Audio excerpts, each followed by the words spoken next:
Hello everyone, I'm Casper Kuma and welcome back to Buried, an interactive story. We're going to be starting chapter 4 today. If you remember last time, we sent Marcus and Amy to go try to open some doors, I think, but then Marcus was being a douchebag and he tried to kill Amy, and then he got a whole bunch of monsters' attention, and now they're all gonna kill us.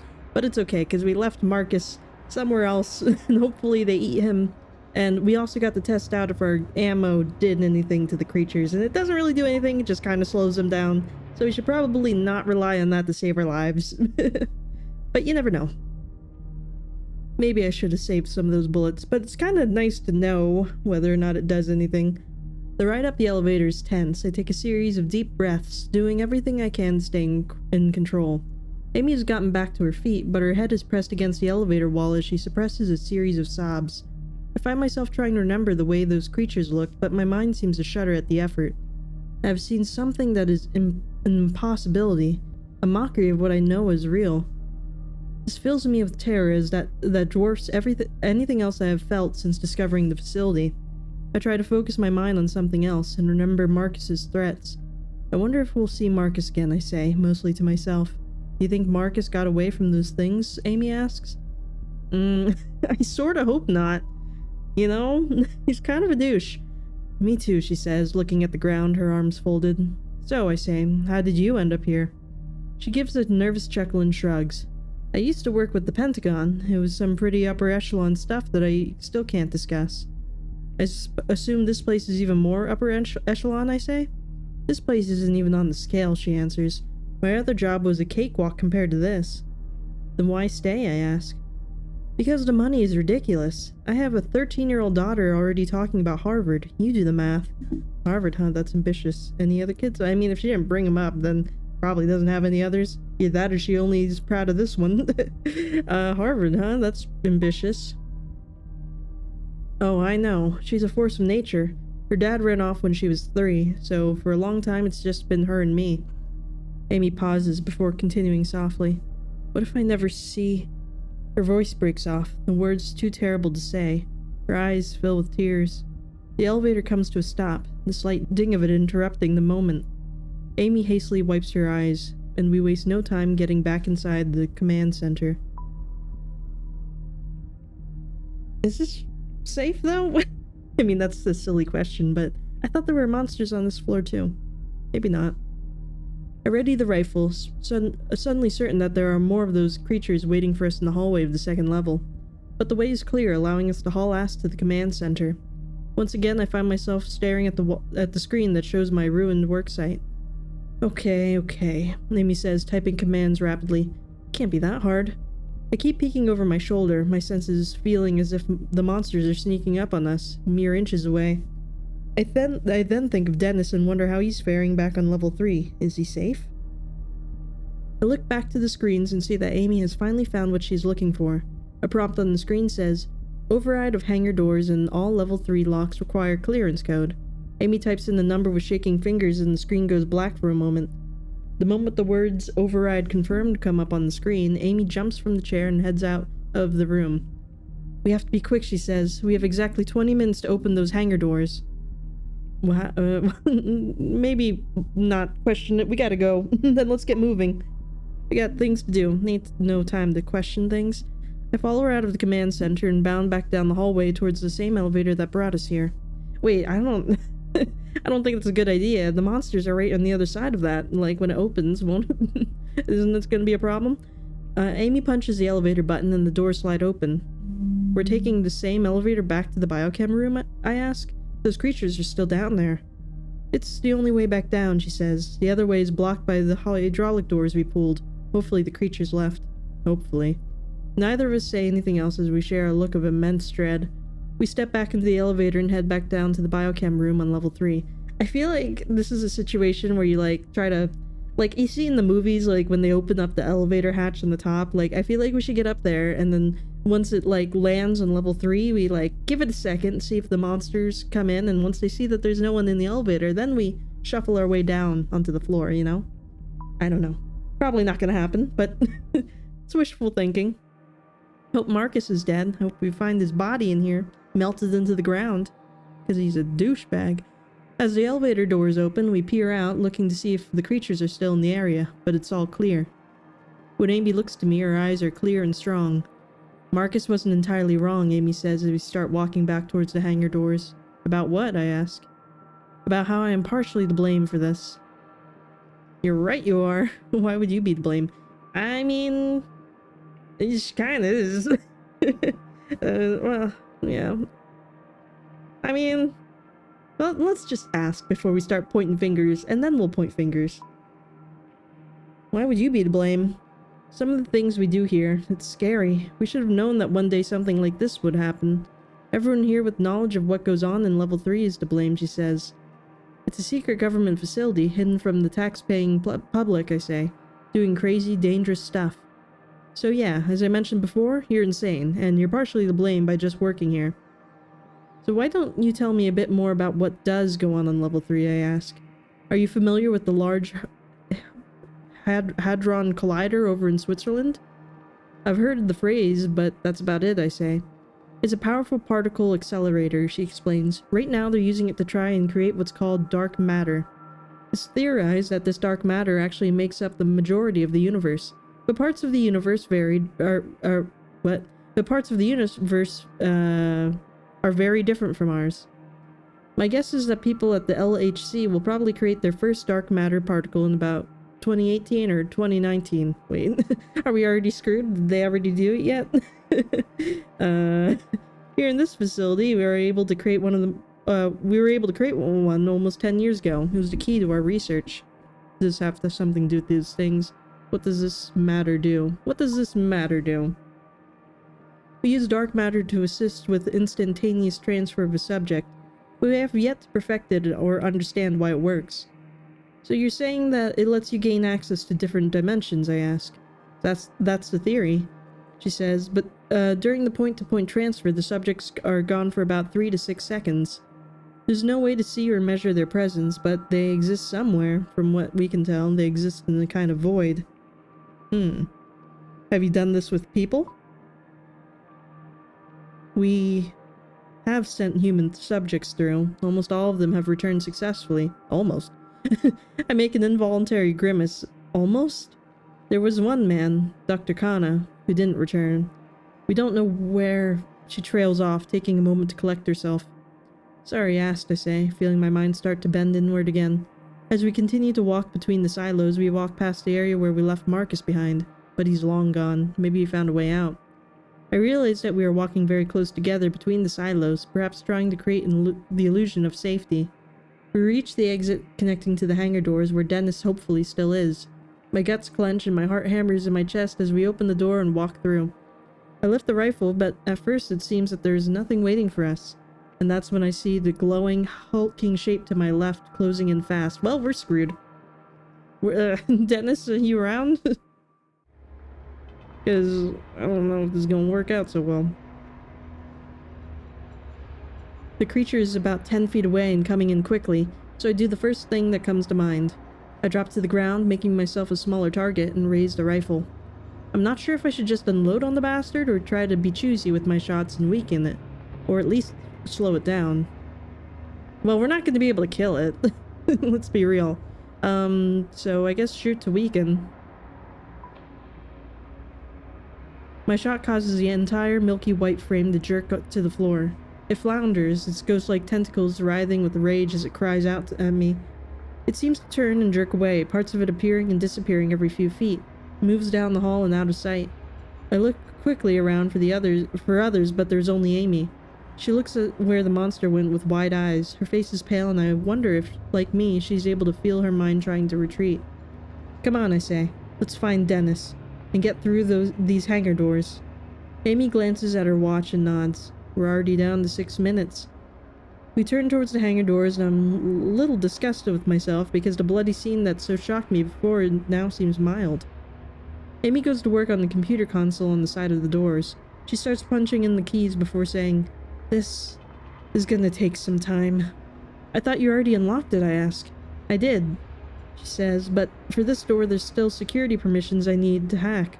Marcus would have known how to do this." She trails off, and I decide to let her work. Suddenly something slams into me. I feel my feet leave the floor and I'm literally thrown across the concrete.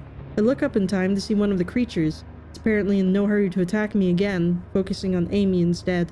She's not armed. I need to come up with a plan to get this thing away from her so she can focus on getting the door open. It raises one of its flickering appendages, making me certain that part of its makeup is pure light and energy. I could easily take a shot with my rifle, but my mind goes to how much remaining ammo I have. The only other thing I can think of is to get it to chase me and lead it away from this room somewhere. I feel like we should save our ammo, and at this point in time, we are only trying to distract it, not kill it, or get it away from us. So I feel like we should save the ammo for when we're being attacked. So it seems like it would be more effective to just get it to chase us somewhere else. Besides, we can't kill it. It would only just get angrier, I think. So distract the monster and run. Hey, I yell. Right here. Come get me. I'm the one that shot your buddy. It turns to me and I am again faced with staring at something that has no business in this world, in this reality. Its body gives off a sort of glow around the central part, a bulbous core that is branched off into two humps, very much like a spider.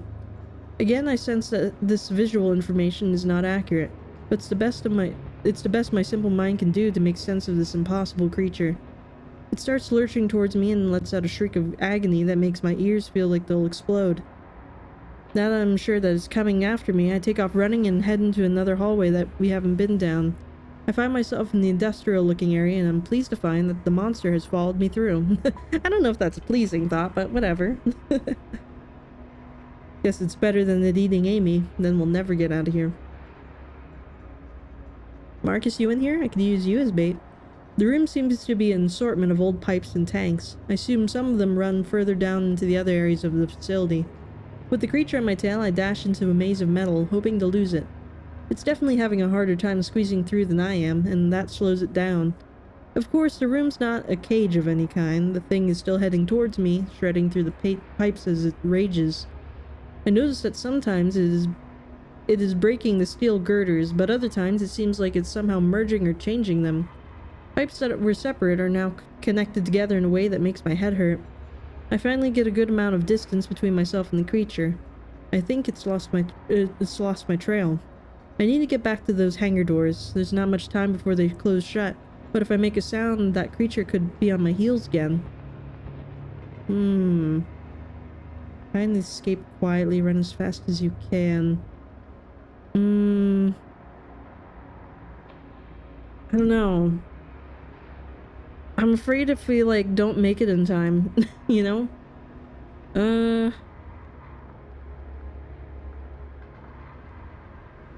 I mean, I don't want it to chase us, you know?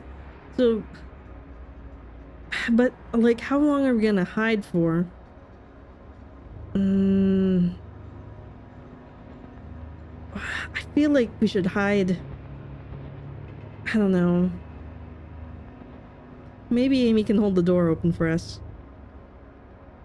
Or maybe it'll be easier to open from the inside. I'm just worried that if I run, it's gonna get into the hangar room with us, you know? I feel like we should try to get out of here quickly, quietly. I take care to stay silent, twisting myself through some of the pipes and making my way back towards the door I entered through. The creature doesn't seem to pick up on this. I see it's glowing back as I come around. It lets out a static scream that makes my insides feel like jelly, but I don't even look back. I slide quietly through the rusted obstacle course and tiptoe back to the hangar doors. Please be open. Please be open. Come on. Please? I burst back into the large room and see Amy still working on the computer terminal by the hangar doors. Okay. You okay? I ask Amy. I can clearly see her battling for control of her facilities. Steel determination wins out and she gives a grim nod. Any sign of where Dennis went? I ask, hoping she hasn't noticed his body somewhere. No, she replies. It's then that I realize I have no idea how many rounds I have remaining in the rifle. I haven't used any. Oh, I only used a couple, maybe. This isn't a model I'm familiar with. Outside of some deer hunting, I'm not much of an expert on firearms. Still, I'm able to locate the chamber easily and see that there are only 2 rounds left. Shoot. Well, not literally, though. I silently curse myself for being too trigger-happy earlier. How are we on time, I ask her. 2 minutes. I'm going as fast as I can, she says. Amy does her best to focus on the keyboard, but there's still no sign of Dennis. Before I have time to look around, the screeching sound erupts from the other end of the room. I bring the rifle up in the shooter's stance and turn around. With the hangar doors right behind me, no sign of Dennis, and a closing window of time, I have to be confident. Yet when 2 monsters come around the corner, my body wants to shut down. Well, I got 1 bullet for each of them, right? The appendages seem to jump in time and space, reaching out for a split second independent of the body, and then disappearing back to where they came from. It turns and screeches at me, its glowing tentacles snaking out of its body. My knees tremble uncontrollably. Behind me, Amy shrieks. I feel myself losing control, my mind sliding into an abyss of insanity. I pull myself back from the brink. I've got to stay in control.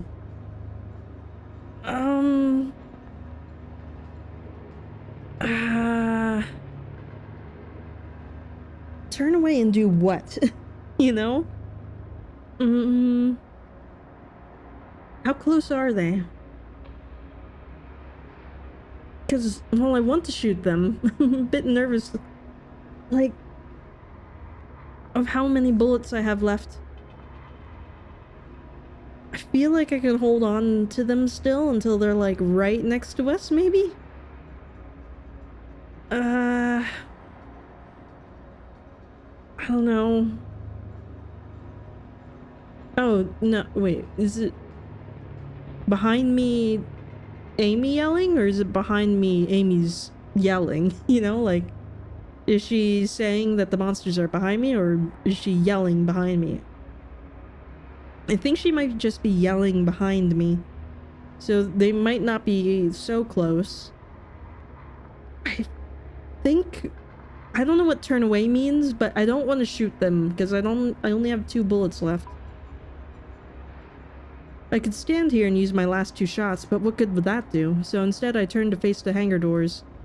How much longer before you can open these things? Not long, she says, furiously typing into the terminal as commands flood the screen. I doubt it, I think to myself. Can I do anything to help, I ask? She doesn't answer, deep in concentration. I turn back around and see a looming shape appear. The creature comes around the corner, screaming out that static-like sound. I step away from Amy in the hangar doors and towards the monster, ready to defend her. I ready my rifle, but the creature wastes no time. It makes that jerky motion towards me, and there's a sharp pain in my chest as it collides with me. Or through me, it's hard to tell. My instinct is to try to grapple or hold this thing down, but then I realize I don't even know if that will work. I feel like it's dangerous to touch it.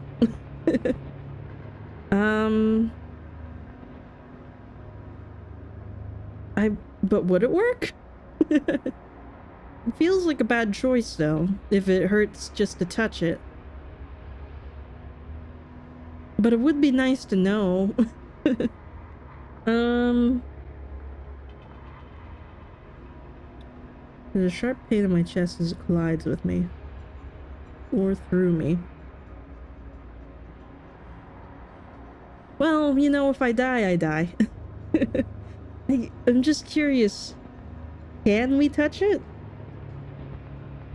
I mean, it must have some sort of physical thing, because, like, you can kind of shoot it.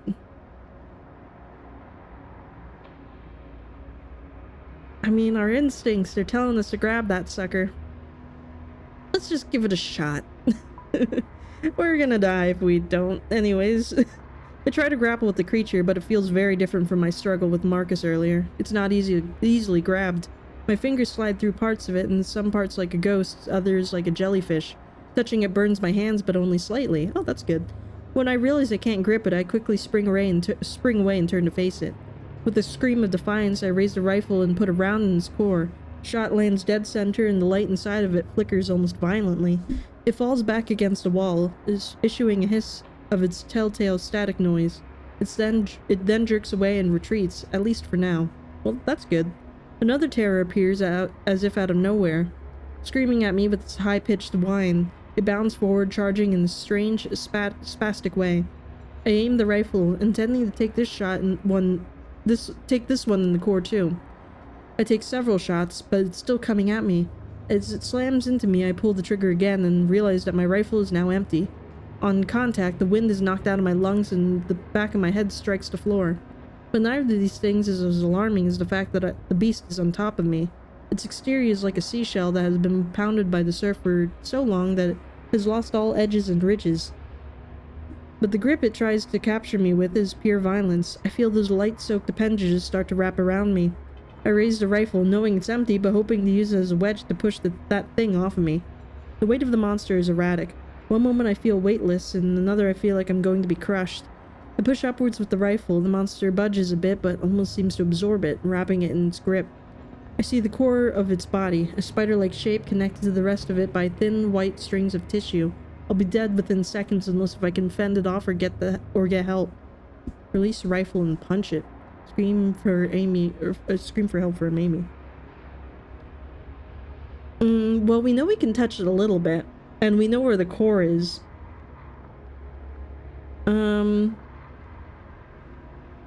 Amy's busy. That's the thing, like, I'm afraid of distracting her, because she needs to open up that door. Let's just try punching it. I mean, it doesn't hurt too much. I do my best to give it one last heave to push it off, but my hands melt through. I curse myself for wasting so many bullets earlier. Okay, hold up. I didn't waste that many, did I? Two of its appendages wrap around my left shoulder, and I feel white-hot pain fill my body. The tentacles burn, and I realize that some are actually going through my shoulder, like a kid pulling apart the stitches of a doll. But then I see the creature extend its tentacles in aggravation while making that static screeching sound. The creature flickers, releasing me suddenly. With a shudder and a cry of desperation, I roll away from it and see that a large hole has appeared in its luminous core. The creature disappears in the thin air and reappears a few feet from me, retreating back towards the biochem room. Amy looks over at me from her terminal and at the hangar doors, looking petrified. Dennis stands several feet away, holding a shotgun. Thank you, Dennis! He walks slowly towards us and is clearly just as scared and out of sorts as we are. You okay, boss? He asks. But his eyes aren't on me. They're looking to the creature, trying to understand exactly what he'd just seen. About 15 minutes ago, I heard the door to the maintenance room unlock, Dennis says, pointing to the room I'd tried to bust my way into earlier. Ah, Amy says. When I did the override in the command center, it unlocked all the small doors down here, including that maintenance room. I went inside there and hid, Dennis continues, and while I was waiting for you to come back, I found a massive trunk. There are a few guns in it, so I grabbed this one, he says, patting his shotgun. I'm glad you're safe, Dennis, and I'm glad you found your weapons. I mean, both are true, but I'm glad you're safe, Dennis, because you just saved us. Thank you, sir. Thanks, boss, he says. Me too. She doesn't break contact with the panel. Almost done, she replies. Suddenly, without warning, a shot ricochets off the wall behind Amy's head. Startled, we look around, confused. Did Dennis's gun go off? When another shot blasts near us again, we all drop to the floor. I bet it's Marcus.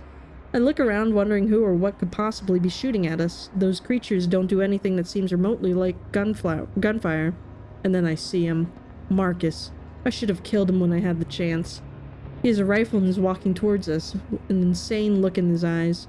You all deserve to die, he screams, unleashing another round that I hear whiz by my head. Dennis doesn't hesitate. He stands up and shoots at Marcus, causing him to retreat. How much longer, Amy? Open that damn door. How much longer, Amy? Almost there, she says quietly. She makes a few final key presses and says, done. The doors open with the noise of hydraulics and a whoosh of air. With Marcus pinned down by Dennis's gunfire, we start moving towards the doors. At that moment, another creature jerks into existence around the corner, between us and Marcus. Shit, Marcus says, and starts unloading into it. But then he learns the same lesson we did. It only slows creatures down. Marcus gives us one last look, then turns and runs off in another direction. Dennis, Amy, and I climb up and head through the doors, moving on nothing more than adrenaline. I see her look longingly at the maintenance room Dennis took the shotgun from. You get into the hangar, Dennis says. I'll get some more firepower. Satisfied with the plan, Amy heads through the door. We scramble inside, finally inside the hangar. Then Dennis approaches us from behind, holding several guns and looking like a kid who grabbed an armful of Halloween candy. Amy reaches out for a 9mm with one hand.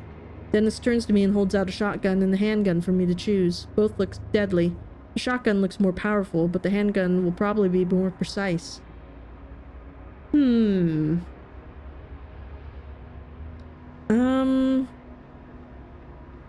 Well, with these things, you want to aim for the core, right? So I feel like rather than, like, having more power, it's probably a better idea to be able to pinpoint spots.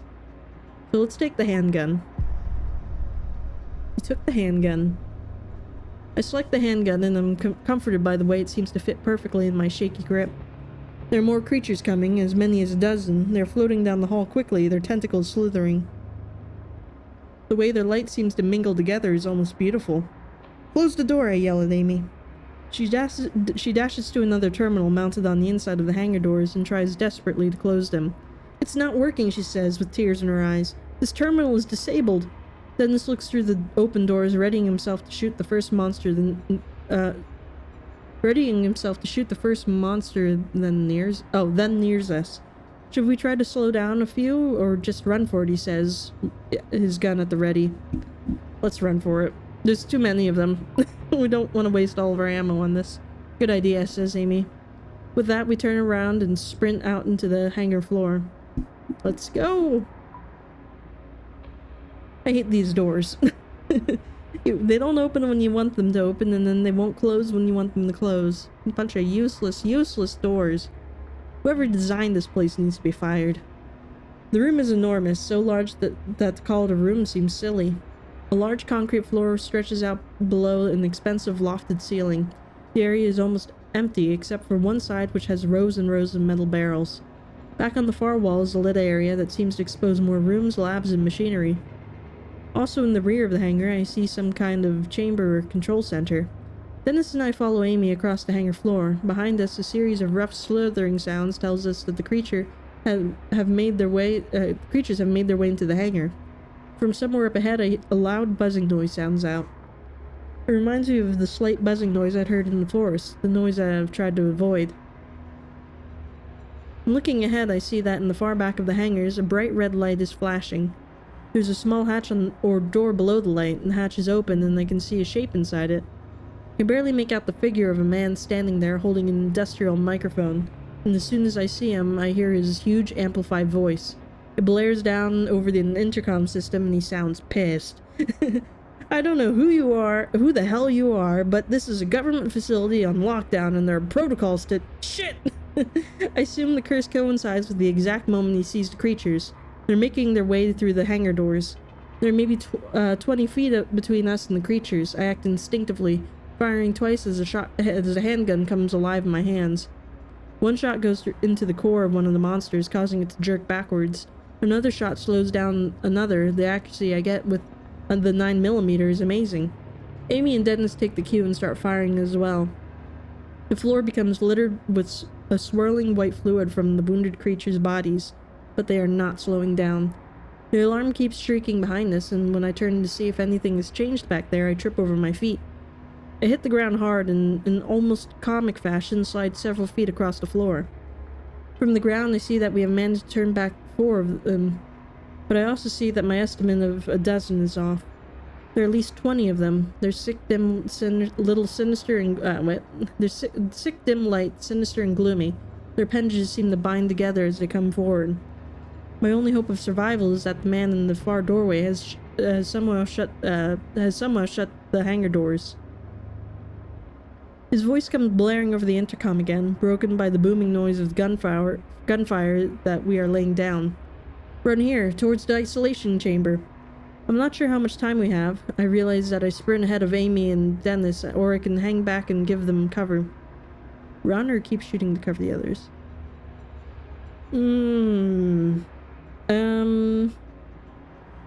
I don't want to waste more of my bullets, but are they going to be able to make it?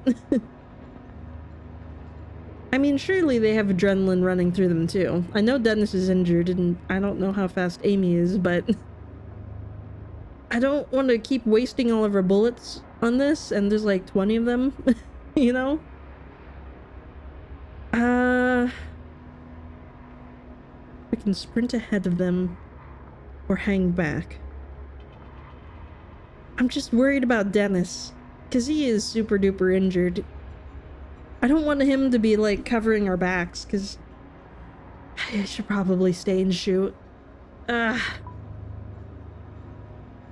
Go inside where that guy is, I say. I'll make sure we don't have any of those things right on their tails. I'll hold them back for a while. I know it sounds macho, but it also feels like the right thing to do. I have to at least try to give us some kind of chance for escape. So as Amy and Dennis run through the doors, I blast at the next thing I see moving. All I get for my troubles is that static-like hiss and the high-pitched whistling noise. I'm able to beat them back a bit, forcing them to scatter. Each flicker of light is a small victory. If nothing else, I'm buying Amy and Dennis time. When I'm certain there's nothing more I can do, I turn and run. I hustle, quickly catching up to Amy and Dennis, who stop and turn to provide me with cover fire. There, Amy says, pointing to a small door where the man was standing earlier. The swarm is less than 15 feet away now, so furious that they are pushing through one another to get to us. I raised a handgun and fire, taking my time to aim. I hit one in the spider-like part of its body. I fire again, this time taking one in the core. I place 2 more rounds into this creature, eventually causing it to move backwards. We are in the middle of the hangar floor now, with the isolation chamber ahead and the monsters behind. Beside me, Dennis also fires. The kick of the gun jolts him, probably a result of him being weakened from blood loss. His shot lands true, though, causing a jerking stumble and flickering of its light. We're almost in, Amy yells as we get... Jamie. Amy yells as we get close to the door and we hope will save us. Dash inside, tell Dennis and Amy to go in first. I mean, we provided cover first. I feel like we should just stick with it now. Get in there and don't dilly-dally. Get inside, I tell Amy and Dennis, motioning for them to get moving with my gun. I open the door and give Dennis a push towards it.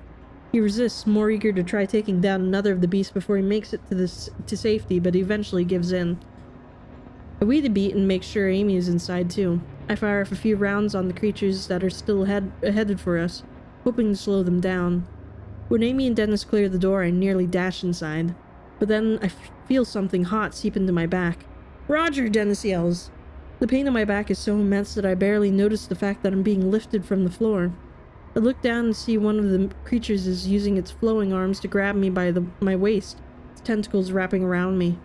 It lifts me into the air, as if presenting me as a trophy to its friends. I try to focus, attempting to angle my arm in a way that will allow me to aim the handgun and place a bullet in its body. But it's shaking me violently, and its body parts are appearing and disappearing in a way that makes no sense. Another oddity of its structure. I can literally do nothing more than hang there like a rag doll, hoping to be saved. As it continues to hoist me up, screeching its approval, Dennis comes back out of the room and fires off a shot. The bullet catches the monster on the underside of its core, sending it backwards and causing it to freeze for a moment. It releases me and I hit the ground, dropping my gun and finding myself unable to breathe. I feel slightly dizzy, but that fades when I see Dennis is still outside of the door. He's firing into the beast like a madman, and doesn't see the one to his left coming in along the edge of the wall. Oof. Dennis, look out, push him out of the way. I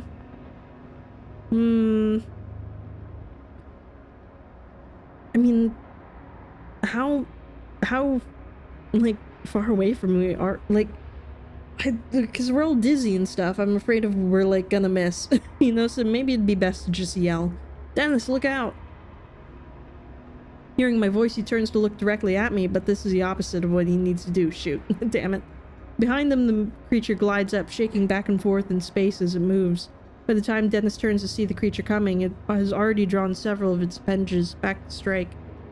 Dennis tries to raise his gun, but it's knocked away by one of the tentacles. A second tentacle strikes, and Dennis is spun around and thrown off balance by the attack. Dennis catches himself before falling. A third tentacle wraps up Dennis's forearm, and I can see it squeeze, tightening instantly. The tip of the appendage passes cleanly through his hand, its blood-soaked tip poking out through his palm. Dennis's face grimaces with pain as he tries to wrench his arm free, but the creature's tentacle has his hand speared, like a nail through wood.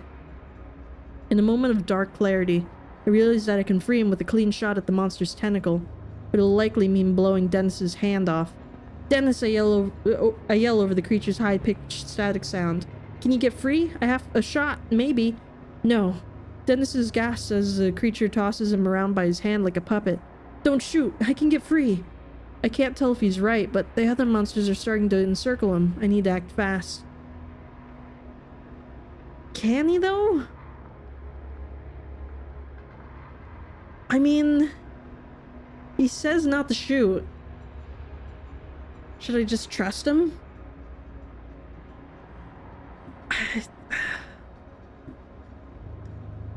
I mean... It sounds like Dennis doesn't want his hand blown off. I mean, if he has a plan, then let's see what happens. I don't know. He said don't shoot. Maybe he has an idea. Let's give him a chance and hope it gives us a second chance if this doesn't work. Okay, wait for Dennis to get away. If you die, then that's on you, buddy. I said I would shoot. Dennis is fighting hard, doing everything he can to bring the gun around with his good hand. He's screaming as he tries to tear his hand away, screaming in both fury and desperation. This only seems to anger the creature, which then swats Dennis with another of its tentacles, opening a deep gash across his cheek. His skin peels back and his eyes go wide with shock. The creature drops him to the ground, as if playing with him, and then the floor and the space around Dennis seems to warp. Uh-oh. The bottom quarter of his body seems to disappear before I realize it's been merged with the floor, and at that moment, I know it's over. 3 others swarm him, surrounding what remains of his fallen body. I don't even hear Dennis scream. It's just a frenzy of crackling, sickening wail sound. After that, there's nothing else. Fury, sorrow, and absolute rage surge through my heart. I grab my gun as the remaining beasts come towards me. They'll kill me, but I don't care. This is war. As far as I'm concerned, this is... Amy grabs me from behind and pulls me hard inside. I try fighting her off, but she's persistent, and a part of my mind knows she's right. Don't be an idiot, she yells at me. She practically throws me through the doorway. As I fall, I hear her fire off 2 more shots before slamming the door closed behind her. I watch blearily as she punches a few buttons on the control pad on the wall. This is followed by the metallic click as the door locks. We are safe in the chamber, but Dennis is gone. Damn it! Aw, man, I shouldn't have trusted him. I don't know, he sounded so confident. I guess he was just scared of getting his hand shot off. Ugh, damn it. Well, let's be honest. Who knows if Dennis would have lasted much longer anyway.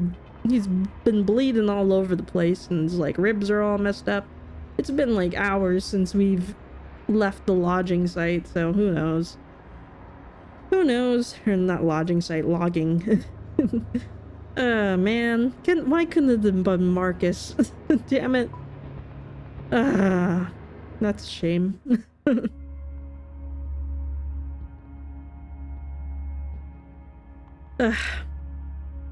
We are now inside a large reinforced chamber of sorts, almost like the inside of a submarine. Near us is the door, shut tight. Far away from us along the back wall are all sorts of controls and monitors. It seems clear that this metal door is impenetrable, at least to them. I'm fairly sure that they aren't getting in. Dennis, I say. I'm sorry, Amy says, and I'm sorry for pulling you back, but you were walking to your death out there. I know, I say, but that doesn't make it any easier. I couldn't see, but it looked like you may have had a shot. Why didn't you take it? He told me not to shoot. I thought he would get away. He did tell me not to shoot. Roger, Amy says. My God, sorry, He's dead, I say, hoping that speaking the words will help me understand what just happened. I came through all this to try to save him, and he's dead. How did this happen? Why did I listen to him? Out of nowhere, an image of Dennis pumping his fists after winning a game of pool pops in my head. I can't reconcile that happy image with what I just saw. I feel myself zoning out, wanting to just give up, but I'm stubborn, and the fact that Dennis is dead is a cruel motivator. I have to get out of here, I say. What I don't say is that I have to get out of here so all this trouble will have been worth something. We are interrupted by a man's voice booming behind us. Just what in the hell do you think you're doing? The man roars. He's an older man who seems to exude power and authority, but he also looks tired and scared. I assume this is Barksdale. He walks over to us from the back recess of the chamber. We didn't have a choice, Amy responds. We had to... Did you override the locks on the hangar doors? Barksdale demands. Yes, I did, but we had to... Do you have any idea what you could have done? Amy doesn't answer right away. She's furious, but she's also scared and visibly exhausted. Who is this? I addressed my question to Amy, preferring to get my info from her rather than whoever this is. The man doesn't break eye contact with Amy. Colonel Barksdale. He runs this place, she says, annoyed. Look, Barksdale, she says. You can berate me and lecture me all you want when this mess is over, but right now, I have a wounded civilian here, and as you can see, several entities trying to get into this room. So if you could actually do something instead of sitting on your throne yelling at me, that would be great. I am impressed with her guts and wonder if there's some sort of beef between the two of them. Surely working in a place like this could cause some stress and tension between people. As we wait, I notice small peephole in the door. I go to it and look out to see the things. They're still looking for a way in, but finding no success. I wonder if they can sense or somehow see me through the door. Flipping the bird. Fuck you! Fuck you for killing Dennis! Damn it! Can't help myself. I hold up my middle finger to one and smile defiantly. I get a blast of high-pitched sound in response. You will be reprimanded for speaking to me in such a way, Barksdale says to Amy. Reprimand me all you want. I'd like to survive this first. Cover your ears, Barksdale shouts, walking away towards the far end of the room. Stay put until you hear back from me. Thank you, Amy says with fire in her whole voice. She then turns to me and says, better do what the man says. Alright, just cover up, I guess. I clap my hands over my ears just in time to protect my hearing from the deafening blast. I can still feel my blood rushing out and wonder if this is what Dennis felt like at the beginning of his end. Before the sorrow of losing Dennis can consume me, something slaps against the wall of the room with tremendous force. I assume this is just another of the monsters slithering along the wall. But when I turn back towards the door, I hear something surprising. More bursts of a loud explosive noise start ringing out. Looking through the peephole again, I see the core of one of the beasts explode. It vanishes in a puff of smoke and clear liquid. Looking to my left, I see Barksdale in a shooting stance at the far side of the room. He's firing through a small slit on the wall. He's using some high-powered weapon, the likes of which I've never seen. I see a slight movement as the gun kicks, accompanied by a flicker of white light. Immediately, another monster is downed, its tentacles flailing around aimlessly as most of its core is torn through. I instantly feel gratitude and immense satisfaction in knowing that they are being picked off in such a way. It would have been nice if he would have done that when we were out there fighting for our lives, you know? Like, why wait till now? I mean, I don't know, maybe you could have shot us too, but still, like, there were like billions of them out there. You could have shot some of them that were far away from us, and I don't know, maybe we would have like lost our hearing or whatever, but I think it'd be better than having to deal with all that.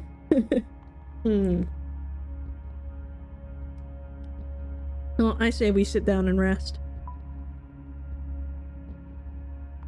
I slide down against the door and simply wait, listening to the occasional patter of what I assume is their blood on the wall. I don't know how much time passes, maybe 5 seconds, maybe 5 minutes, and I don't care. It feels nice to lay down, even with the sensation of blood rushing from my hurt shoulder. When the firing is over, I barely notice it. Soon after, Barksdale walks back over to our side of the room. They're all gone, Barksdale says, and I have resealed the hangar doors. How'd you kill them like that, I ask. Classified weapons that, quite frankly, you have no business being near. Amy gets to her feet and returns to the panel on the wall. Thanks. How badly is the civilian hurt? Barksdale says, asks Amy, as if I'm not good enough for him to speak to. A nasty cut, Amy answers. If he gets some quick attention, he'll be okay. Okay, I'll have Strickland get a med kit. Strickland survived? Amy asks, sounding cheerful. Yes, and until you and your friends showed up, I thought we were the only ones.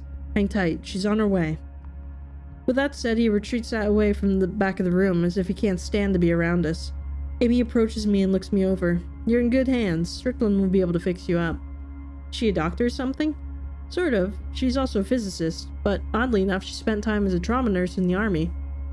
Is Strickland a friend of yours? I ask. Amy chuckles. Yeah, we've known each other for a while. The only women in a sea of overachieving men. Barksdale sounds like a prick.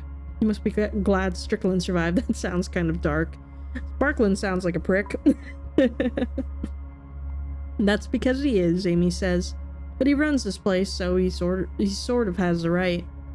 Yeah, Washington or a facility buried under the woods of Kentucky. General rules stay the same, she says, rolling her eyes. Within a few seconds, the doors behind us open and a woman appears from back further in the chamber. She enters the room with what looks like a small suitcase. She's dressed in a very basic and drab military getup, complete with a holstered sidearm. My name is Connie Strickland, she says, getting straight to the point. I can patch you up pretty good, but it's going to hurt. I nod, honestly not caring how much it hurts. My god, I just want to get out of here and go home. Sit down and let's see if we can get your shirt off, Strickland says.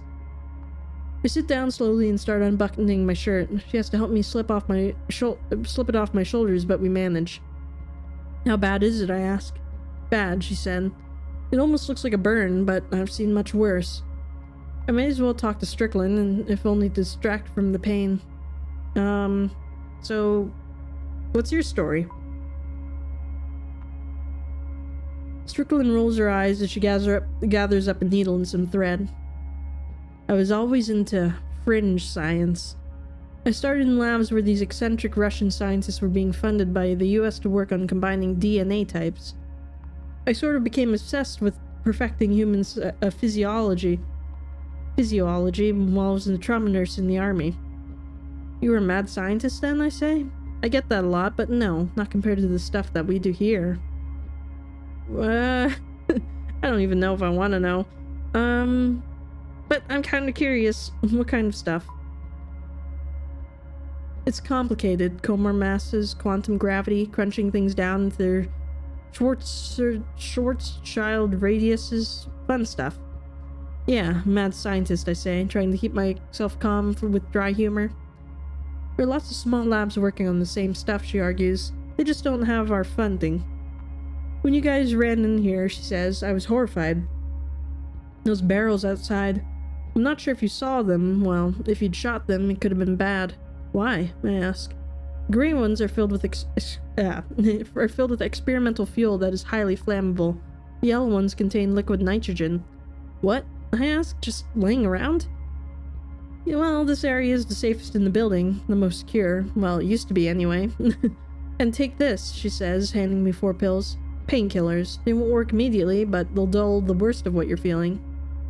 Are these the best idea, I ask? Won't they make me dizzy or out of sorts or something? All I get in response is an annoyed and determined look.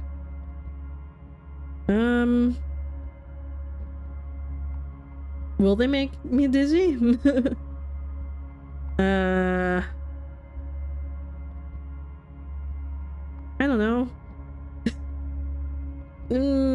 Well, let's face it, I've been listening to whatever the people said for a while now, might as well stick with it, even if it killed my best friend. I don't know. It'd probably be better to not feel pain, though, and might make things easier. Took the painkillers. I dry swallow the pills as she starts working on me. She slathers the wound with some sort of liquid that stings like crazy, and I gasp. Just grit and bear it. Come on, toughen up, Buttercup. Ready to stab me yet? Strickland asks. I'm fine, I hiss. I wince as she dabs at my eye, swollen from where Marcus kicked me. I grit my teeth in pain and try to catch my breath. The anticipation is the worst part. I'm relieved to find that it doesn't hurt as much as I feared. It's no picnic for sure, but compared to the fire-like pain in my wound, it's bearable. So you and Barksdale are the only survivors, Amy asks? Seems that way. Those that didn't disappear into thin air were killed by those things, Strickland says, nodding to the secured door. How many were killed? I'm guessing 30 or so, Strickland says.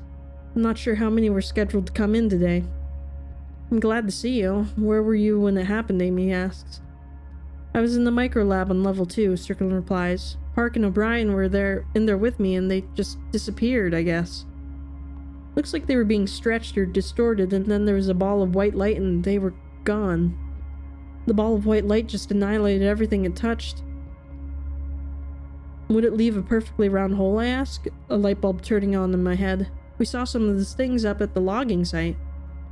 That was probably the same phenomenon, Strickland replies. Amy looks like a child afraid to ask an adult for something. Finally she asks, where did they go? We don't know, Strickland says. It could be an infinite number of different dimensions, or even some dimension that merge and mix together. It could also be a place that exists between dimensions. Barksdale calls it the void. I'd call it dead. How's that possible? We don't know that just yet, Strickland says. Our understanding of space-time is evolving. Especially when you start warping it like we've been doing, Amy adds. That point seems to be the end of the conversation, as both women fall quiet. I wince through the rest of Strickland's stitching, feeling the tug at my skin, but thankfully no more flowing blood. Finally, Strickland says, "You're good to go." I slide my shirt back on, aware of the thick pad of gauze that Strickland applied to my shoulder. So have you and Barksdale been able to contain all the creatures?" Amy asks. Strickland appears shocked, clearly not the reaction Amy was expecting. Contain? Are you nuts? Do you not know what's happening? Amy's eyes widen in fearful confusion. What do you mean? What's happening, other than the initial experiment failure? The anomalies are becoming more numerous, and farther from the source, Strickland says. Casual humor in her voice is now gone. Further from the source? From the location of the original experiment, she says. The experiment caused the first doorway to open, but it set off a chain reaction. They're gaining momentum along geodesics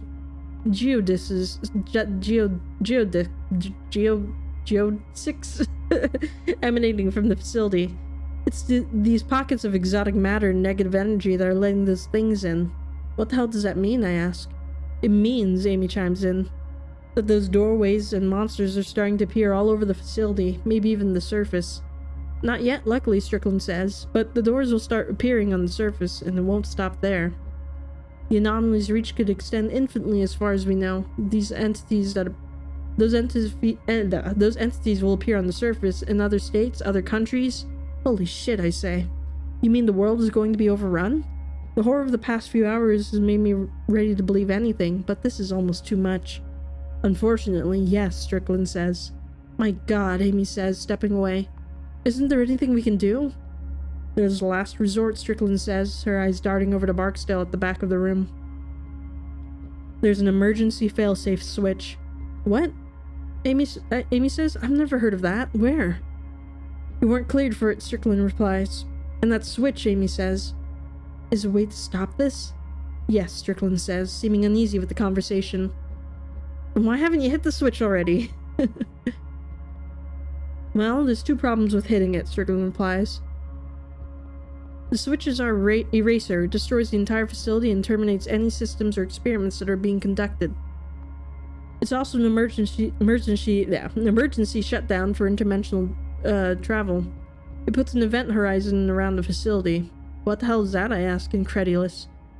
It's the perimeter of a black hole, she replies, the boundary inside which nothing can escape, not even light. So the first problem is we'd all be killed, sucked into the black hole before we'd have time to evacuate. The second reason, Strickland whispers, suddenly quiet, is that Barksdale won't allow it. What? Amy gasps. Why not? He wants to allow those things to flood the surface? Thousands, millions will die. Strickland puts her hand up, silencing Amy. They both peer over the far side of the room where Barksdale has his back turned. I know. He says he doesn't care. He says he'll be happy to be rid of the oversight so he can continue his work. The oversight, Amy almost screams, regaining control over her voice when Strickland gives her another look of warning. You mean our government? I ask. He's aware this could disrupt or even topple the government and he doesn't care? Strickland sighs. Barksdale is, well, he's off the range right now. He's gone rogue and he's armed. This comment makes me look towards the handgun I brought in with me. I'd nearly forgotten it in the last few moments. While Barksdale has his back turned, I take it in my hands and slide it behind me. Just in time, too, as Barksdale walks over from the back of the room to our side of the chamber. He gives Strickland a suspicious look before speaking to her. Is the civilian going to survive, he asks. Yes, he's stitched up and good to go, Strickland replies. That's great news, Barksdale says. Barksdale. Not land. I'm sitting right here, I say sarcastically. You can actually speak to me, you know. Amy, it's quite nice to see that you've survived, he says. Where are the others? The aloof way this asshole's talking to us is getting under my skin. A guy named Marcus that works on the first level from IT, Amy says. That's all I know for sure. Marcus Pabscott. That's his last name? That's stupid. Marcus Pabscott, Barksdale says. Where is he? We're not sure. He was separated from us. Oh, Barksdale replies, clearly taken aback by my stern reply. That's unfortunate. Barksdale seems to think about something and then looks directly at me. You're with the logging crew, aren't you? Remind me, how did you get in here again? We were trying to get away from here. We fell through a hole. I mean, we did fall through a hole.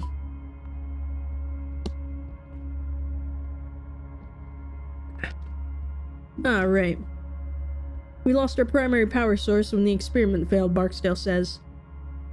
The experimental failure created those exotic matter pockets, that hole you fell into. And if there were enough of them, it may have opened the way into our facility. Depending on the power sources that were damaged, Barksdale continued, we could have also shut down the locking systems before the backups kicked in.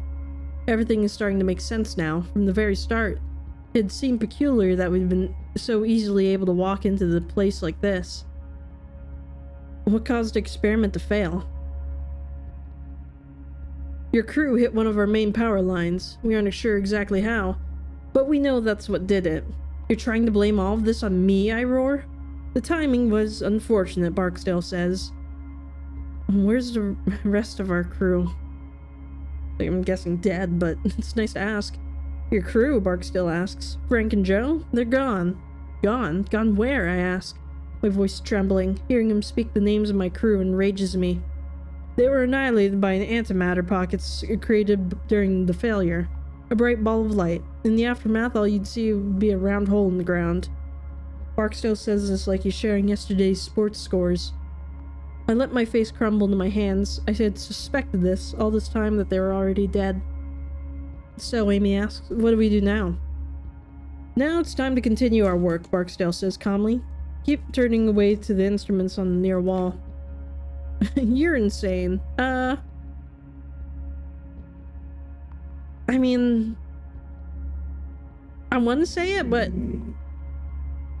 I wonder if we'll be able to threaten him if, like while he's turned away, you know? Because if we show that we're kind of against him, it might make him pay more attention to us. So let's just keep quiet and see if we can get the jump on him, maybe? This guy sounds like a complete lunatic, but he's a lunatic that's accustomed to power and armed with some sort of advanced weaponry. So I keep my intentions unspoken, assuming Barksdale is used to going unchallenged by people he considers beneath him. He certainly seems like the type. I want to continue my work, Barksdale muses. Other researchers will eventually discover what we have, sure. But I want it to be me. This is my laboratory. These are my experiments. The work I've led here will earn my place in history. And quite frankly, I don't need to explain it to you.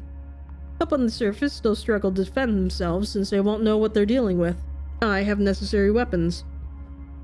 After a few months, who knows? Maybe I'll decide the world is ready for me to help them, and we'll go from there. He turns his back to us as he says this, walking to the far side of the chamber, like we're some kind of distraction. Amy takes this opportunity to whisper to us. We need to hit that switch, she says. It's the only option. What he's saying is murder, treason, genocide. She looks over to Strickland for support, trailing off. But Strickland looks at the ground, clearly torn. She won't look anyone in the eye and makes the effort not to look at Barksdale. He seems distracted with whatever instruments he's studying on the far side of the room. The dreamlike quality I experienced earlier is wearing off. The painkillers seem to be losing their edge. Strickland finally whispers in a response. Even if we decide that we want to hit the switch, Barksdale won't allow us. You can figure something out, right? Maybe you guys could make a break for it, Strickland whispers. Where's the switch located? Amy asks.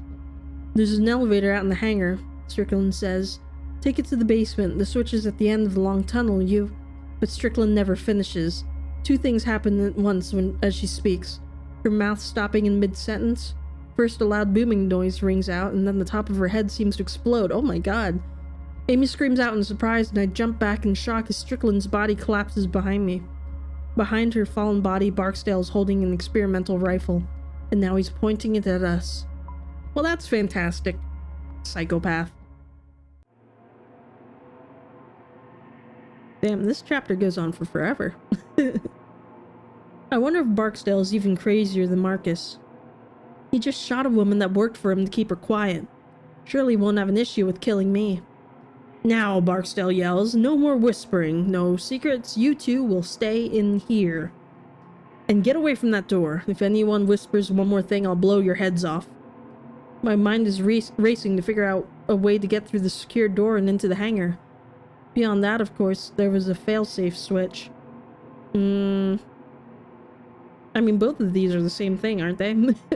Let's insult Barksdale. With no other ideas, I resort to something that I know how to do well. Be noisy. You moron, I say. You're someone in such a position of power, you think like an idiot. Kill me, go ahead.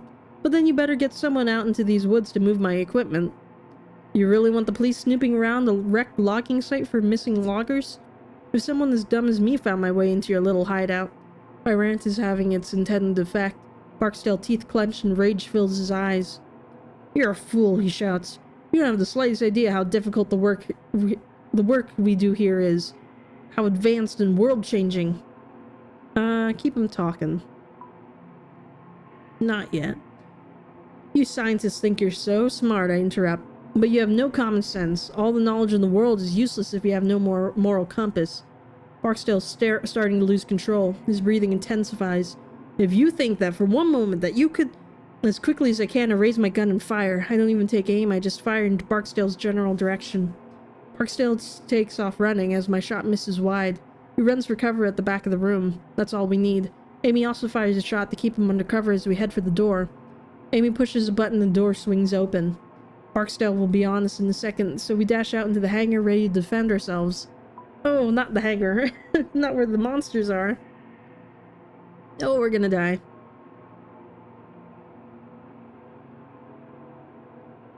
Amy and I run as fast as we can through the rows of barrels.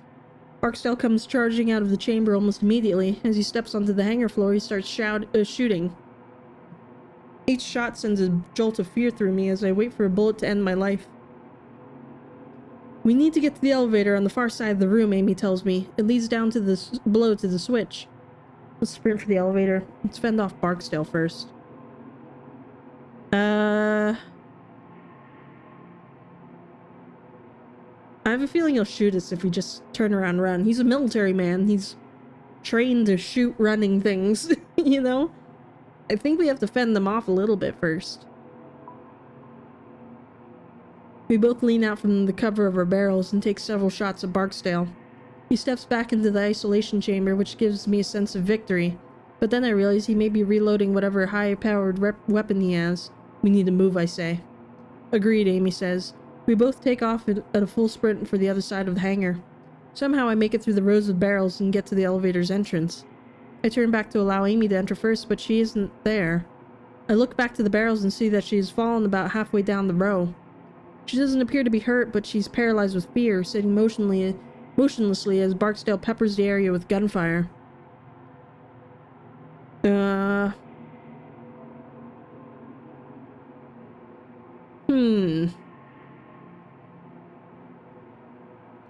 Shoot at Barksdale or run back and give her cover.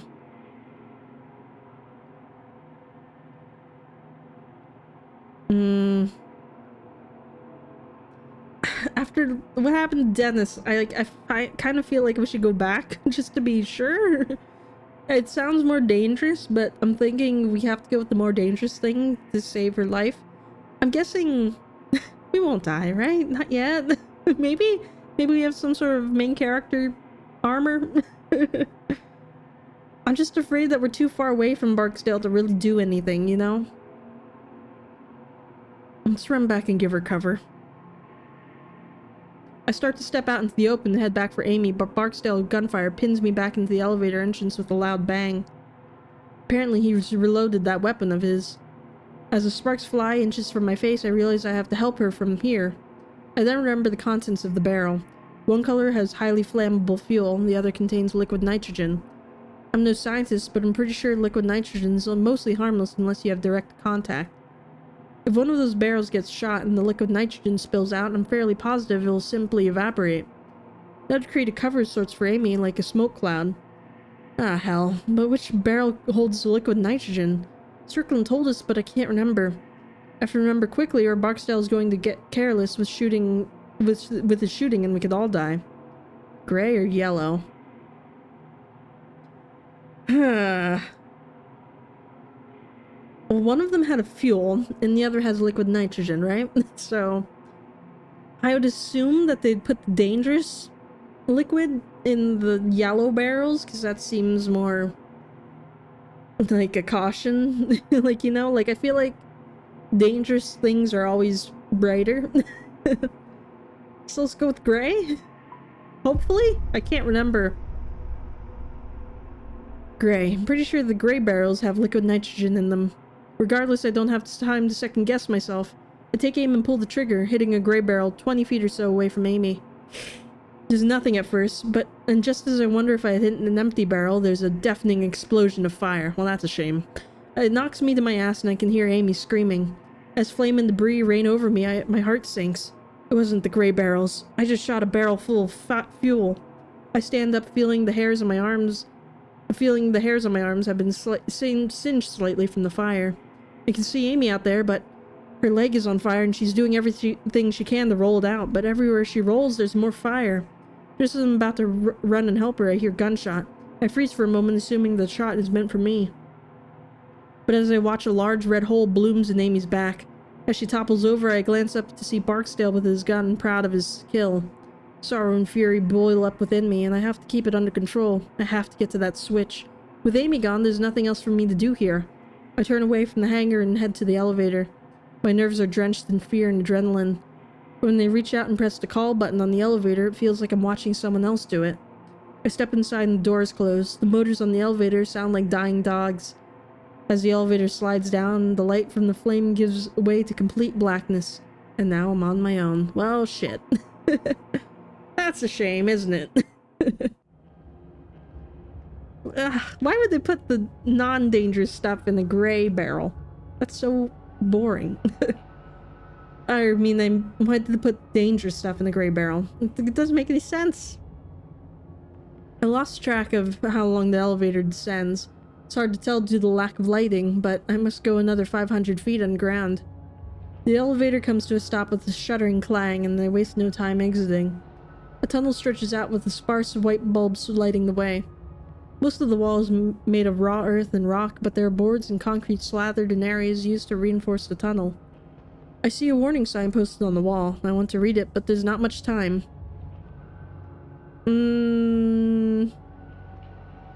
After what happened with the barrels, let's read it and pay attention. Warning, authorized personnel only beyond this point. Trespassers will be prosecuted to the full extent of the law. Absolutely no exceptions. Well, glad we got that out of the way, now that everyone is dead. Suddenly I feel the effects of the painkillers again. My head feels like a balloon and my balance is off kilter.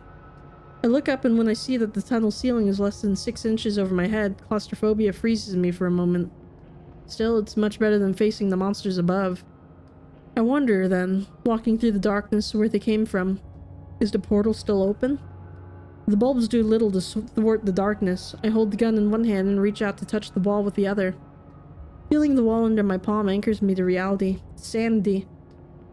I'm not in some boundless abyss, but still in the real world. For a little while longer, at least. I recognize that I'm marching to my end. As much as I wish I weren't, it's not surprising. From the moment I saw what those creatures could do in time and space, at least part of me knew that death was inevitable. Before I have time to wonder whether my family will really miss me, I see a light ahead.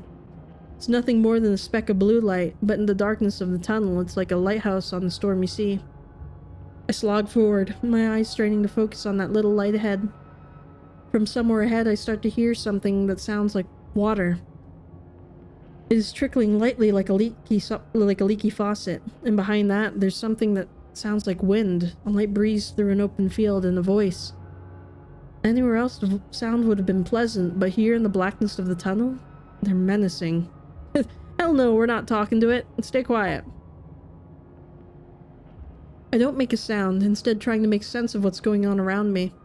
I cock my head, trying to concentrate, and then I realize that I can see the tunnel walls now. This is odd. I wasn't able to see them a few seconds ago. This is different from the blue light at the end of the tunnel. It's then that I see a slight shimmering in the air. It's like a foggy mirror steamed over after a shower. And it's moving, dancing in the light like some abstract firefly. It's not menacing like the creatures, so that threat is null. It's peaceful, serene. I watch as the shimmer branches out and becomes 2, then 3, then 4. They snake out in different directions, tracing the tunnel walls. Are these shimmers the doors to another dimension that Strickland was talking about? Suddenly, I'm surrounded by light above and below me and realize there's no avoiding it. The question is, how am I going through it? Feet first, please. Just in case. No point in blowing your head off. Unable to resist, I step forward to where the tunnel wall should be. When I do, these shimmering lights branch out even more, before connecting in one perfect circular form. They're hypnotizing, so much that I don't even realize that the tunnel walls are vanishing. I feel something like wind and a brief electrical pulse pass through me as the lights take me in. Then there's a very gentle pushing sensation, and I somehow know that I'm being expelled. I passed through something, maybe the lights, maybe the tunnel walls, I don't know. But the shimmering lights fade a bit, still dancing in the air, but no longer large and branching out. And as my eyes adjust, I see right away that I'm no longer standing in that dark tunnel far beneath the hangar. I have no idea where I am. I'm just somewhere else. And I'm terrified. Oh wow, we're still going. Holy crap, is this the last chapter or something? The ground I land on looks like hot coals. There are dips and many cliffs breaking the landscape ahead of me. There's a wash of orange and blue overhead in the sky that makes no sense. It is both beautiful and terrifying at once. A scattering of stars hang overhead, and they all seem to be breathing, pulsing with a gentle energy as if alive. I can't tell if there are clouds in the sky because everything about it, but from the colors to the trembling horizon line seems to be amorphous. Everything is knitted together, living. I stare a moment longer and can swear I feel the sky breathing. Far off to my right, I see what looks to be a plume of fire, small yet bright, with no source of fuel. It looks as if the ground itself is creating the flame. Several more of these flames dot the landscape further out. The air is thick and muggy. Then I realize something horrible. I don't know if what I'm breathing here resembles air at all. In a place like this, one of the impossible beauty, but also a very stark horror, my mind doesn't know what to do. A wave of nausea comes over me and I think I might be sick. I'm not sure if it would be better to fight it or to give in. The white light that brought me here is nowhere to be found. Is anyone else even here? Is there a way to escape?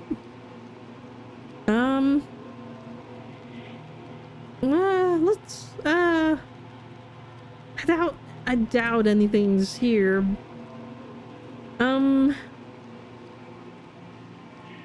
Let's try yelling.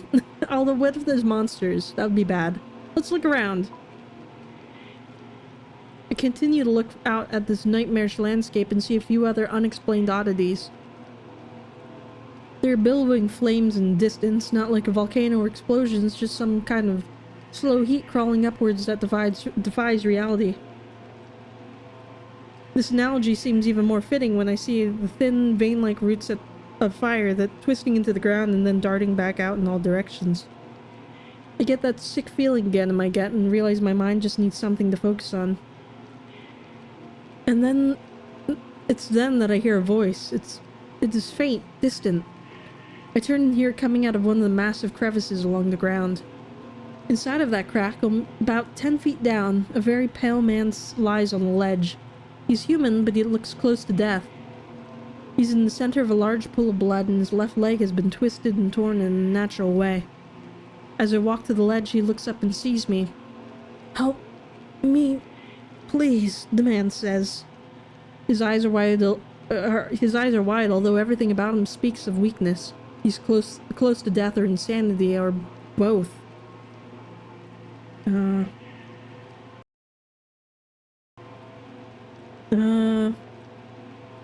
Who are you? I'm Dr. Kana, he strains to get out. I work in the facility. Please, help. I want to know more, but it seems cruel to steal what looks like his last breaths just to answer my questions. I'd love to, I respond, but I don't know where the hell I am or how to get back home. The light, he says. It's a doorway. It might take you back to the facility. Where did it go? They come and go. They'll be back. Now, please, help me. I desperately want to help, but there's no way I can reach him. His ledge is too far away, above the pools of fire. I don't think I can get to you, I say. No, that's not what I mean, he replies. His eyes are on the handgun that I almost forget I'm still holding. I realize what he wants and I shake my head. I can't. I say, I can't do that. Please, he pleads. Those things, they have the others that came here with me. I got dropped along the way. They'll be back. They'll be back and they'll kill me. That, he says again, indicating the gun, will be quicker, less painful. I can't, I repeat. Please! Look at my damn leg. I'm dead anyway. I'm about to refuse him again when I hear an all too familiar static sound out from another crevice behind them. I hear another of those shrill noises and watch as one of the monster's materials up out of the neighboring crevice. 2 more come out after it, then a third, then a 5, then 10. Soon I lose count as what I just saw, as what was just a few turned into a flood. And I suddenly understand the man's reasoning. A bullet would be a mercy. I check the gun and see that I only have 1 round left. I can use it on this guy, but I may need it for myself later. From beside me, the man pleads again. My God, he says, a wave of lunacy in his voice. Please. Now here's the thing. Yeah, we might need that bullet later. But here's also another thing. Everyone I know is dead. I don't know. In a way, like, maybe it'd be better to at least save one person. Even if saving is not that different from what's gonna happen to him anyway. I don't know. I just feel bad because I've accidentally gotten everyone killed. I might as well let someone end the way they want to, right? What if I need it though?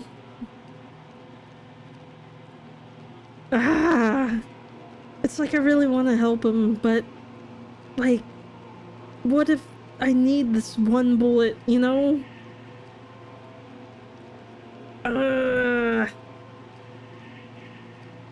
Because here's the thing, I don't have any backup. I mean, there's Marcus, but he was gonna kill me too, so I don't know if I can help him.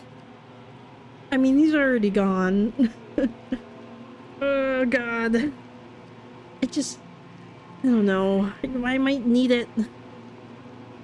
Like, he's already dead, man. You know? I'm sorry. I just don't think I can waste it on this. He did not shoot the man. I'm so sorry, I say. I can't. What I don't tell him is that I'm in a situation where I have to keep this one bullet. I can't waste it on him. He whimpers a bit and I look away, unable to see that misery on his face. Behind me I hear him give a mix between a scream mixed with the high-pitched noises of the army of creatures. Their volume rises as he lets out cry after cry. I clench my teeth as the torture continues. Then suddenly his voice is silenced and only the sick static sound remains. And that's when I see the shimmers wavering to my right, in the direction I originally came from. I look back to the monsters and see that they have now noticed me. Some of them begin floating up the walls of the crevice. There are less than 10 feet separating us. The shimmers of white light are within the arm's reach. Its movements remind me of a fish in an aquarium. I reach out and feel myself accepted by them again. I feel the sensation of wind and wait for the feeling of being pushed out, back to the tunnel of the facility. But it doesn't come this time. This time I feel something else. I feel a tugging sensation that seems to want to drag me in all directions at once. As the world goes dark, I realize I am somewhere else, and it is not the darkness of the tunnel. This is the darkness of a total void. Ah, man. Well, here's the thing. Even if we don't make it out of this situation, maybe it'll be better than having to deal with whatever else the rest of the world's gonna deal with, you know? if I'm not successful and everything just burns. There's darkness around me, everywhere, nothingness. I feel nothing under my feet, nothing to my sides. I can't touch or sense anything at all. I don't even know which way is up or down. It's as though I'm all that exists. And as I remain there, I just hear silence, not even the sound of my heartbeat. The blackness is so deep that I feel I can't distinguish between my thoughts and what is real. I hear screaming, but I can't tell if it's someone else or my mind screaming to fill this void. Let's cry out. We haven't yelled in in a very long time. Might as well yell into the void, you know? I hear my own shout in my head, but it doesn't seem to travel out into the abyss. It bounces in my head endlessly like an echo down a long ancient corridor. I assume this is the place that Strickland referred to, the place between dimensions. This darkness could consume me if it wanted to. I tried to will myself out of it, to those shimmering lights, to have those shimmering lights spit me out, but it isn't happening. At this point, my mind starts to hallucinate, or at least I think it does. Are they visions? Mind playing tricks on me? I can't tell. All I can do is watch. I see the logging site, and Tony's leg still pinned under the dozer. I feel a pang of regret that I left him in such a state. I see myself talking to Dennis, and he looks distraught as I tell him that Tony is gone. Then the scene rearranges itself, and I'm standing between Dennis and Marcus's gun. It changes again, and the shape of Marcus lies on the ground, still hell-bent on revenge even after I let him live. In my mind, I'm sobbing as I watch Dennis get torn apart by those monsters all over again, and I just stood by and watched. And I try to let out a scream as I watch myself shoot the wrong barrel, blowing Amy to hell, but there's still no sound. And just when I feel like I can't take any more of this, I see the man in that strange world begging for death. I watch as he's distorted and torn by those beasts. All these things are floating in my mind. It feels like my brain is vomiting. Yet in the midst of it all, I see what's really important, the switch. In my mind's eye, I can see it glowing. I see that glowing light in the tunnel. The one far ahead, small and distant. Focus on the switch, man. If you relax, I think you'll stay in the void. I focus my mind on the tunnel and the image of that flickering light. With a mental effort so strong that it is nearly physical motion, I make myself envision that little light in the tunnel as if it were right there in front of me. With that, I feel the wind again, a light breeze that seems to come from everywhere. And then, with a relief that I can only imagine feels like death, I move forward. And we're back.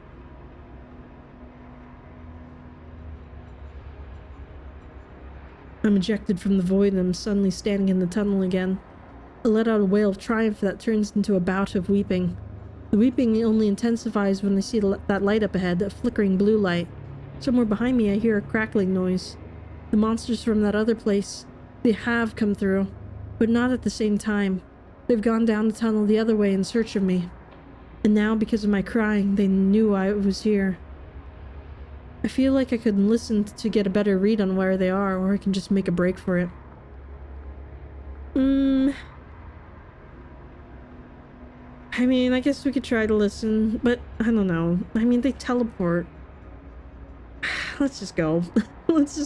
Enough of this. Let's just get there, or at least die trying. Run to the blue light. I don't even bother looking back. There's no time. Instead, I run with all my might straight ahead, my focus on that little blue light ahead of me. As I run, I see a different light, a white one, flickering in my peripheral vision. It's another of those shimmers that goes on to other worlds. It seems they are appearing and disappearing with more frequency now. Strickland was right. These things could reach the surface soon, unleashing more monsters. This thought makes me refocus on the blue light, the man-made light, the switch. The blue light gets closer, and as it does, I can make out a square shape around it. This has to be it. The familiar static scream of the monsters is much closer now. I have to be quick. I grip the gun tightly, knowing that I have one bullet remaining. The bullet that man in the other world wanted me to use to end his life. I run ahead into the darkness, my eyes locked on the switch that I assume is going to kill not only the creatures but myself as well. As I approach, I see the lever. It's covered by a glass box that I will need to break. The blue light is directly beneath this, highlighting a series of tubes and wires that snake into the inner workings of the device. In the middle of the blackness, not like darkly colored part of the machine, but just a hole in reality. It looks like some sort of illusion. All the while I can hear the static of the creatures coming up dangerously close now. I have no idea how much time I have. Turn around, defend, smash the glass. Just go for it. Smash. I draw back the stock of the gun and smash through the glass box that houses the lever. Glass shattering is like music to my ears. I reach out for the lever, my hand grasping it. Without warning, I feel immense pain course through my body. I feel like fire racing down my back, causing me to fall to one knee in agony. There's only one of them that I can see. It blasts horrible static noise at me as I ready my gun. One bullet left. I'm very glad I didn't put that poor man in that other place out of his misery. I take aim and fire, my accuracy rewarded with a spew of white gas from the creature's core. He backs away, in defense or annoyance, but I'm not sure. I start to turn back to the switch when I hear the second creature come gliding up behind me. Its tentacles melt into me and I scream. I can't help it. I sound like a wild animal. I can try to keep fending them off, or I can go for broke and just focus on the lever. Creatures be damned. Just go for it, buddy. We're gonna die. Spring for the lever. I don't know. I put all my strength into my legs. The moment the monster in front of me draws back its eel-like arms to grab me, I pivot backwards. My back strikes the machine, sending agony rocketing through my body. I'm so thankful that I broke the glass before this moment, before the coming violence. I stretch out and grab the lever. With one last desperate scream that shreds my voice, I jam it down. The tunnel is suddenly filled with a flash of intense darkness. Expands from the switch, swallowing the matter around it. At first, I'm sure this is the end of me. I expect the darkness to consume me, followed by death. But then another shimmer of dancing white light appears next to me. There are more of these streams of light, rips in space like the ones that previously sent me to the other ungodly world and the void. With nothing else to do but die, I try to escape into the shimmer. When that stream of light envelops me, the expanding darkness of the switch is gone and I feel a huge push.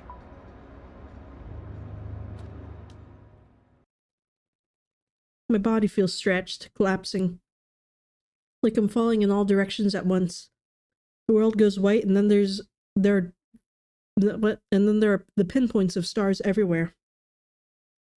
One of them breezes directly by my right and I see something that looks like a spiral galaxy distorted in its folds. To my right I see an endless stretch of stars and gas clouds, forming some galactic architecture. But beyond that immeasurable beauty, I notice something. I'm seeing the same star patterns over and over. They're repeating like reflections in an endless mirror. Are these different versions? Are these different versions of the same galaxies, the same realities? To my left I see a calm blue world and I can barely make out trees, familiar Kentucky trees that I have been around for the last few weeks. To my right I see a copy, an orange world, and there are trees there as well, but something strange, disturbing.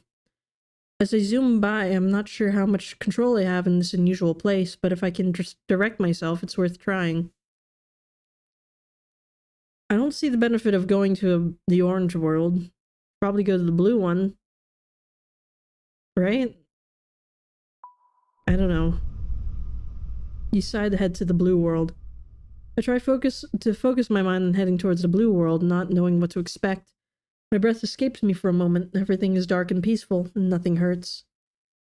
I don't know. Hopefully I picked the right one. Who knows at this point?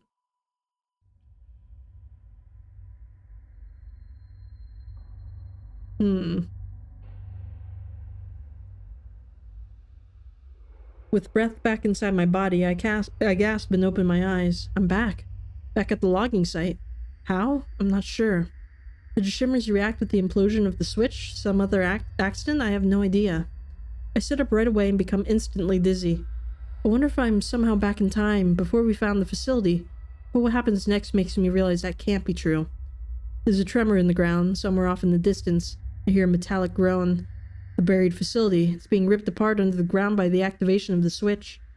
I hear trees splintering and popping all around me, and then there's the muffled sound of an implosion. A huge group of trees is falling, followed by a massive plume of dust and debris. There's no way Barksdale and Marcus survived. Good riddance.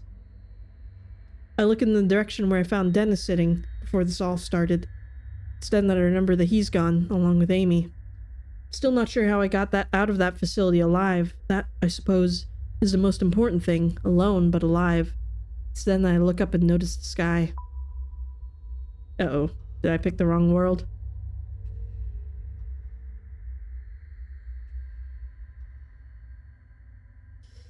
The sky is beautiful and familiar, unobstructed by the trees that had been standing several minutes ago. I take my trusty hard hat off my head and exhale, letting my body relax. It's finally over. I'm not sure how long it will take me to get back to some semblance of life, but I know one thing for sure. Any day above ground is going to be a good day. Except everyone's dead. The end. Oh my god. I thought there was going to be another chapter. I'm surprised that we're at the end. I don't know how anyone else would have lived. Considering how that ended. Even 36% of players decided to take the painkillers. Even 38% of players didn't shoot the right barrel, resulting in Amy's death. Mercy, even 70% of players did not kill the man who asked for death, going home. Even 83% of players headed towards the blue world and went home. Well, you know, again, I don't know how we could have saved everybody else. Neat. Alright, let's get out of here, I think. Oh, I didn't want to hit restart. Whatever, it's fine. Let's get out of here, though. So, that was Buried an Interactive Story. I made some bad choices. I don't know. I guess I should have shot Dennis's hand off. It's just, he seems so certain, you know? And they really auto-label these barrels, you know? Like, what if you're a newbie and you join the team and you want to go get some liquid nitrogen or something for a project and then you accidentally open the super duper flammable fuel? I just feel like they should be labeled. I feel like that's their fault, not mine. But also, I don't know how anyone would have lived. Like, because I don't know, I guess they would have been running through the tunnel with me, but yeah, I guess. Well, I mean, it's a lot of ifs and maybes here, because, like, say I shot, like, Dennis's hand off and we all went running down the corridor, then we'd still have to hope I hit the right, like, barrel, or else I'm guessing they both would have died there. I don't know. I'm sure other people have gotten everybody out alive. But, you know, maybe it's for the best that as many people, like, had to experience that. Like, maybe it's best that they died, because that's a lot to think about all the time, you know? Like, we're gonna have to shoulder this burden for the rest of our life. I don't know. Well, on the good news though, Marcus is dead, and Barksdale. He was kind of a douchebag. Well, not kinda, they were definitely douchebags. Too bad about Amy, Strickland, and Dennis though. I mean, nothing we could do about Strickland, I don't think, but Amy and Dennis were definitely my fault. But what can you do? Let me know what you think of the game down in the comments below, and I will see you in the next one. This is Casper Kuma, over and out.